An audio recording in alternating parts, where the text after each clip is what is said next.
안녕하세요. 한 주간 모두 평안하게 지내셨습니까? 지난 한 주간에도 여러 가지 소식들이 전해지고 있는데 박원순 서울시장의 극단적인 선택의 소식은 가장 큰 충격적인 소식인 것 같습니다. 성추행 혐의로 고소당한 것도 충격적이었는데 이 극단적인 선택은 더 충격적이었고 또 여러 논란을 일으켰고 정치적인 분열도 일으키고 있고 조문하느냐 하지 않느냐를 가지고도 문제가 되고 있는 것 같습니다. 요즘 사는 세상은 좀 더 깊이 생각해 볼 겨를도 없이 빨리빨리 결론을 내야 하는 상황인 것 같습니다. 자기 자신의 내면을 깊이 생각해 볼 겨를도 없고 또 우리가 상대하는 사람에 대해서도 뭐 감정이나 인격이나 진실이나 진리나 이런 것들을 생각할 겨를도 없이 결론을 내려야 한다는 압박 속에 살아간다는 것 같습니다. 코로나 바이러스에 대해서도 시간이 지나면서 자꾸 새로운 상황이 드러나고 있어서 그것에 대한 정보조차도 모호해지는 경우가 생기고 있습니다. 아무튼 인간은 갈수록 더 많은 심리적인 문제를 경험하고 있고 또 코로나 바이러스도 세계적으로 더 빨리 확산되고 있는 것 같습니다. 서로 간의 관계와 건강을 지키기 위해서 상대방에 대한 최소한의 배려, 최소한의 존중의 수준을 이전보다는 많이 높여야 할 것 같다는 생각이 듭니다. 오늘 주일 예배를 드리지 못하신 분들이나 함께 하나님의 말씀을 묵상하기를 원하시는 분들께 이 영상이 도움이 되기를 바랍니다. 사도신경으로 신앙을 고백하겠습니다. 나는 전능하신 아버지 하나님 천지의 창조주를 믿습니다. 나는 그의 유일하신 아들 우리 주 예수 그리스도를 믿습니다. 그는 성령으로 잉태되어 동정녀 마리아에게서 나시고 본디오 빌라도에게 고난을 받아 십자가에 못 박혀 죽으시고 장사된 지 사흘 만에 죽은 자 가운데서 다시 살아나셨으며 하늘에 오르시어 전능하신 아버지 하나님 우편에 앉아 계시다가 거기로부터 살아있는 자와 죽은 자를 심판하러 오십니다. 나는 성령을 믿으며 거룩한 공교회와 성도의 교제와 죄를 용서받는 것과 몸의 부활과 영생을 믿습니다. 아멘. 오늘 함께 나눌 하나님 말씀은 요한복음 3장 16절에서 21절 말씀입니다. 하나님께서 세상을 이처럼 사랑하셔서 외아들을 주셨으니 이는 그를 믿는 사람마다 멸망하지 않고 영생을 얻게 하려는 것이다.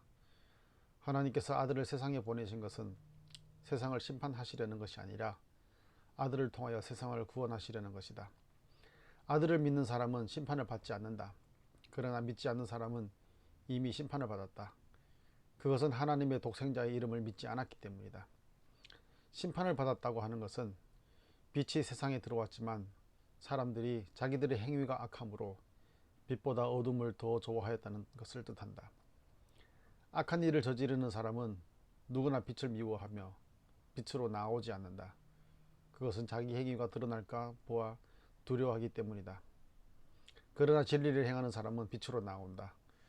그것은 자기의 행위가 하나님 안에서 이루어졌음을 드러내려는 것이다. 아멘. 오늘은 진리를 행하는 사람이라는 제목으로 말씀을 나누고자 합니다. 일반적으로 알려진 명제 중에 보는 것이 믿는 것이다 하는 말이 있습니다. 이 말에 동의하는 사람들도 있고 동의하지 않는 사람들도 있습니다. 그래서 이 명제의 반대로 또 믿는 것이 보는 것이다 하는 그런 명제도 있습니다. 어느 것이 더 맞는 것 같습니까? 어느 것이 맞다 아니다 라고 판단하기는 쉽지 않은 것 같습니다. 왜냐하면 이 상황에 따라서 다르기 때문입니다. 내가 본 것을 믿느냐 아니면 내가 믿는 것이 보이느냐 하는 것인데 보는 것이 먼저인지 믿는 것이 먼저인지 판단하기가 어려운 것 같습니다. 기독교인들은 이제 고린도후서 5장 7절에 이는 우리가 믿음으로 행하고 보는 것으로 행하지 아니함이로라 하는 말씀과 연관시켜서 아무래도 믿는 것이 보는 것이다 라는 명제에 힘을 실어주기도 합니다. 그러나 여전히 문제로 남는 것은 우리가 무엇을 믿고 있고 무엇을 보고 있는가 하는 것입니다. 과연 우리가 보는 것이 진리를 보고 있고 우리가 믿고 있는 것이 진리인가 하는 그런 문제입니다. 우리는 자주 그런 진실에 관한 논란들을 보게 됩니다. 예를 들어서 유명한 연예인이나 정치인들이 그 뉴스 기사에 나오는 것 중에 뭐 그동안 감춰있던 어떤 실제 모습이 드러났다 뭐 그런 이야기입니다. 경우에 따라서 영상도 있고 또 사진도 있고 독취된 음성도 나오는데 그게 사실인지 아닌지를 구별하기가 쉽지 않다는 것이죠. 유명 연예인의 매니저에게 그 갑질했던 이야기라든지, 뭐 공군에서 어떤 기업의 부회장 아들에 대한 특혜에 관한 이야기라든지, 또 뭐 정치인들의 뭐 성추행과 같은 그런 부적절한 행동에 대한 이야기, 이런 진실에 대한 공방이 있는데, 누구의 말이 맞는 것인지, 이 보이는 것도 안 되고 내가 믿는 것도 안 되는 경우가 많습니다. 그리고 또 상당한 부분은 어떤 의도에 의해서 감추어진 상태에 있기 때문에 겉으로 드러난 뉴스 기사 보도도 신뢰할 만한 것도 안 되는 것입니다. 그래서 과연 우리 인간은 진실 혹은 진리를 다룰 수 있는 능력은 있는 것인가 하는 그런 질문도 생깁니다. 우리가 보는 것이나 믿는 것이나 우리 안에서 다 왜곡될 가능성이 있기 때문에 이것은 우리가 진실과 진리를 다루기에는 너무도 치명적인 그런 결함이 된다는 생각을 하게 됩니다. 오늘 읽은 말씀 21절에 진리를 행하는 사람은 빛으로 나온다고 예수님께서 말씀하셨는데, 과연 우리는 진리를 행하는 사람이 될 수 있는가? 이제 그런 회의감도 들기도 합니다. 요한복음 3장에는 니고데모라 하는 바리새인이며 유대인의 지도자가 예수님을 만나서 나누는 대화가 나오고 있습니다. 니고데모는 과연 어떤 사람인가? 왜 예수님을 만나러 왔는가? 하는 그런 의문이 들 것입니다. 정확하게 그 니고데모가 예수님을 만나러 가게 된 동기에 대해서는 성경에서 밝혀주지는 않습니다. 그러나 이제 우리가 말씀을 통해서 이 니고데모와 예수님과의 대화 속에서 니고데모가 어떤 마음을 가졌는지 한번 우리는 생각해 볼 수 있는 것 같습니다. 바리새인들 중에 예수님에 대해서 좋게 생각하는 사람들이 많지 않았고, 또 대부분 적대감을 표현했습니다. 그리고 나중에 예수님을 십자가에 못 박는데 뜻을 같이 했던 그런 자들입니다. 그러나 그들은 하나님을 철저하게 경건생활 하면서 믿는 자들이었고, 서기관과 함께 율법을 지키는데 목숨을 건 사람들이라고도 할 수 있습니다. 근데 니고데모가 일반적인 그런 바리새인들과 다른 점이 있다면, 보는 대로 믿는 것도 아니며 믿는 대로 보는 것도 아니었다라고 생각됩니다.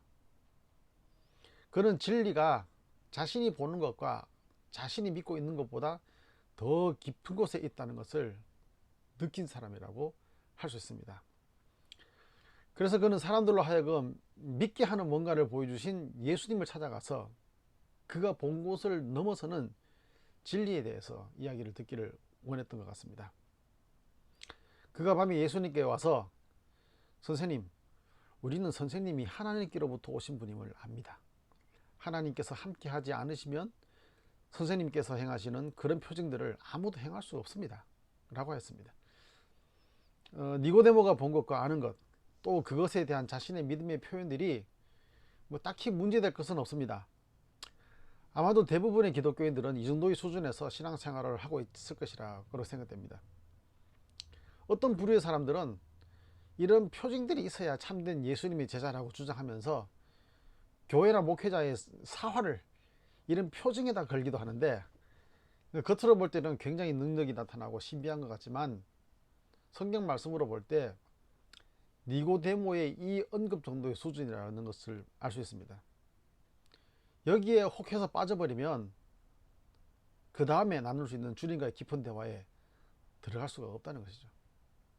그래서 우리는 거기에 멈추지 말고 그 다음에 계속되는 주님과의 대화에 기울이고 어떤 의미인가를 한번 생각해 봐야겠습니다. 니고데모의 그 말을 듣고 예수님께서는 내가 진정으로 너에게 말한다. 누구든지 다시 나지 않으면 하나님 나라를 볼 수 없다. 이렇게 말씀하셨습니다. 그때 니고데모가 예수님께 말하였습니다. 사람이 늙었는데 또 혹은 성장했는데 그가 어떻게 태어날 수 있겠습니까? 어머니 뱃속에 다시 들어갔다가 태어날 수야 없지 않습니까? 이렇게 말했습니다. 우리가 볼 때는 니고데모가 왜 저렇게 말을 할까 싶겠지만은, 아직 거듭남에 대해서 아는 바가 없는 그 니고데모의 입장을 고려해 보면 뭐 사실 이 질문이 그리 어리석거나 뭐 이상한 대답은 아닌 것 같습니다. 여기에 대해서 예수님은 이렇게 대답하셨습니다. 내가 진정으로 너에게 말한다. 누구든지 물과 성령으로 나지 아니하면 하나님 나라에 들어갈 수가 없다. 육에서 난 것은 육이요 영에서 난 건 영이다. 물과 성령, 육과 영, 보이는 것과 보이지 않는 것, 이것은 분리되어 있어서 하나를 얻으면 다른 하나가 버려져 버리는 그런 것은 아닌 것 같습니다. 이 둘은 함께 있어야 하는 것입니다. 그런데 많은 사람들은 그러한 것들을 이제 둘로 나누어서 한쪽에, 특히 보이는 것, 육이라고 표현되는 그쪽에 치중되어서 살아가고 있다는 것입니다. 서두에 이야기했던 것, 보이는 것과 믿는 것이라는 것은 실상 분리되어서 나눌 수 있는 것이 아니라 섞여 있는 것인데, 이것이 거듭나기 이전의 상태인 육에 머물러 있다가 문제인 것입니다. 니고데모가 예수님을 만나러 오게 된 원인으로 생각해 볼 때에 아마도 바리새인의 삶에 대해서 많은 생각을 했을 것입니다. 겉으로 볼 때는 율법 또는 성경 말씀에 집중하고 있고 믿음이 있는 것 같지만, 결국은 그것은 눈에 보이는 것에 관한 것이고 육에 관한 것이 되고 말았다는 것입니다. 니고데모의 눈에 보인 예수님의 이적은 또 다른 눈에 보이는 것이긴 했으나, 그것으로 인해서 니고데모는 자기 내면에 비어있는 어떤 부분이 있음을 느끼게 되었던 것입니다. 자신의 그 바리새인으로서의 삶의 모습이 진리를 행하는 삶이 아닌 것을 깨닫게 되기 시작했습니다. 그리고 예수님은 니고데모에게 새로운 관점인 거듭남을 말씀하셨던 것입니다. 거듭남이라는 것은 무엇일까요? 우리가 교회에서도 자주 거듭남에 대해서 이야기하고 있지만은, 정작 많은 사람들은 그 거듭남이 무엇인지를 잘 깨닫지 못하고 있습니다. 이것은 물과 성령, 육과 영, 보이는 것과 보이지 않는 것이 통합되는 것이라고 생각할 수 있습니다. 이 통합을 이룬 삶이 진리를 담고 행하는 것이라고 생각됩니다. 하나님 나라에 들어가는 사람은 예수님께서 말씀하신 진리를 행하는 사람이라고 말씀하신 것과 같은 의미라고 보아집니다. 그리고 예수님은 이렇게 성령으로 태어난 사람을 바람으로 비유하셨습니다. 바람은 불고 싶은 대로 분다. 너는 그 소리는 듣지만 어디에서 와서 어디로 가는지 모른다. 성령으로 태어난 사람은 다 이와 같다. 거듭난 자, 영과 육이 통합된 자, 진리를 행하는 사람은 바로 이런 자유함이 있는 사람입니다. 우리가 잘 알고 있는 요한복음 3장 16절과 17절, 하나님께서 세상을 이처럼 사랑하셔서 외아들을 주셨으니 이는 그를 믿는 사람마다 멸망하지 않고 영생을 얻게 하려는 것이다. 하나님께서 아들을 세상에 보내신 것은 세상을 심판하시려는 것이 아니라 아들을 통하여 세상을 구원하시려는 것이다. 이 말씀은 진리에 관한 말씀입니다. 하나님은 우리를 사랑의 대상으로 여기시고, 우리가 죄악된 세상이라 말하는 이 세상이 정죄 또는 심판의 대상이 아니라 구원의 대상으로 여기신다는 이 말씀이 우리의 행함의 원동력이 될 때, 그때서야 우리는 진리를 경험하게 되는 것입니다. 그래서 영과 육이 통합을 이룰 때에 진리 안에서 자유함이 무엇인지 경험하기 시작하는 것입니다. 그리고 그것은 이전과 다른 새로운 하나님과의 관계의 경험입니다. 다른 피조물과의 새로운 관계의 경험이 됩니다. 21절 말씀, 그러나 진리를 행하는 사람은 빛으로 나온다. 그것은 자기의 행위가 하나님 안에서 이루어졌음을 드러내려는 것이다. 이 말씀이 예수님과 니고데모와의 대화의 마지막 구절입니다. 그래서 진리를 행하는 사람, 이게 무슨 뜻일까 또 생각을 해보게 될 텐데, 이것을 경건한 삶을 살아가는 사람으로 해석하는 경우가 많습니다. 그런데 이렇게 되어버리면 자칫 니고데모를 원래의 바리새인의 삶으로 되돌려 놓는 이야기가 될 수 있는 위험성이 있습니다. 니고데모는 진리를 행하는 사람이 무엇인지 생각할 수 있는 가능성을 가지고 돌아갔을 것이라고 보아집니다. 소위 믿음이라고 하는 그 자기신념으로 다른 사람을 정죄하고 또 사랑의 대상으로서가 아니라 이용의 대상으로 다른 사람을 보는 것이 아니라 하나님께서 우리를 보시는 그 사랑의 눈으로 세상을 볼 그런 가능성이 생긴 것입니다. 우리가 모든 사실, 진리를 알아야 진리를 행할 수 있다 생각하는 것은 스스로 교만한 것이라고 생각할 수 있습니다. 우리는 모든 사실을 알 수가 없습니다. 모든 진실을 다 파헤칠 수가 없습니다. 그러나 우리가 하나님의 사랑을 깊이 생각하고 영과 육이 통합을 이룰 때에 진리를 행하는 사람이 될 수 있습니다. 니고데모도 그 대화의 결론으로 진리를 행하는 사람으로서 완성이 된 것이 아니라 아마도 자신의 삶에 대해서 깊은 고민에 들어갔을 것이라고 생각됩니다. 그리고 한참 후에 인생을 많이 산 후에서야 예수님께서 하신 말씀의 의미를 깊이 깨닫기 시작했을 것입니다. 저와 여러분은 니고데모와 다 같이 시작하는 사람이라고 여겨집니다. 아직까지 이 말씀들이 잘 이해가 되지 않고, 물론 전하는 저도 충분히 다 이해했다고 볼 수는 없습니다. 그렇지만 우리는 이 주님의 말씀을 그냥 암송구절을 아는 것으로 그치지 말고 진리를 행하는 사람이 될 수 있도록 깊이 묵상해야 될 것이라고 여겨집니다. 한 주간 동안 살아가면서 하나님께서 우리를 사랑하시고 또 하나님께서 이 세상을 심판의 대상이 아니라 구원의 대상으로 보신다는 의미가 무엇인지를 좀 더 깊이 생각했으면 좋겠습니다. 뉴스에 오르락내리락 하는 많은 사람들은 정죄를 당하고 있습니다. 또 우리의 눈으로 볼 때에도 많은 사람들을 정죄하고 있습니다. 편견을 가지고 있을 때가 많습니다.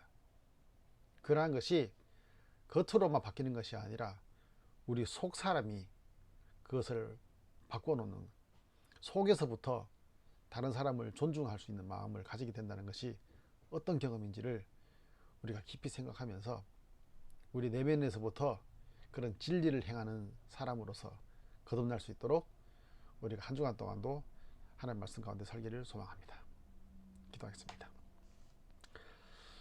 하나님 감사드립니다. 오늘 말씀을 통하여서 아직까지 우리가 잘 알지 못하고 충분한 지식도 없고 많은 경험도 없지만, 그러나 이 말씀을 통하여서 우리가 주님에 대해서 다시금 생각할 수 있는 기회를 주심을 감사드립니다. 말씀의 깊이를 생각하고 하나님께서 우리를 사랑하신다는 것과 또 세상을 구원의 대상으로 보신다는 것이 의미가 무엇인지, 우리 삶에서 어떻게 그것이 실천되는지를 또 깊이 생각하고 묵상하고 이 삶을 살아갈 수 있도록 도와주시옵소서. 여러 가지로 복잡하고 편견 속에서 또 많은 그런 비난 속에서 살아가는 사람들이 많습니다. 그런 자들을 불쌍히 여겨주시고 우리가 하나님의 사랑을 회복하고 하나님 나라의 백성으로 살아갈 수 있도록 저희들을 인도하시고 지켜주옵소서. 한 주간도 주님께서 인도하시는 귀하고 복된 삶이 되기를 소망하오며 예수님 이름으로 기도드립니다. 아멘.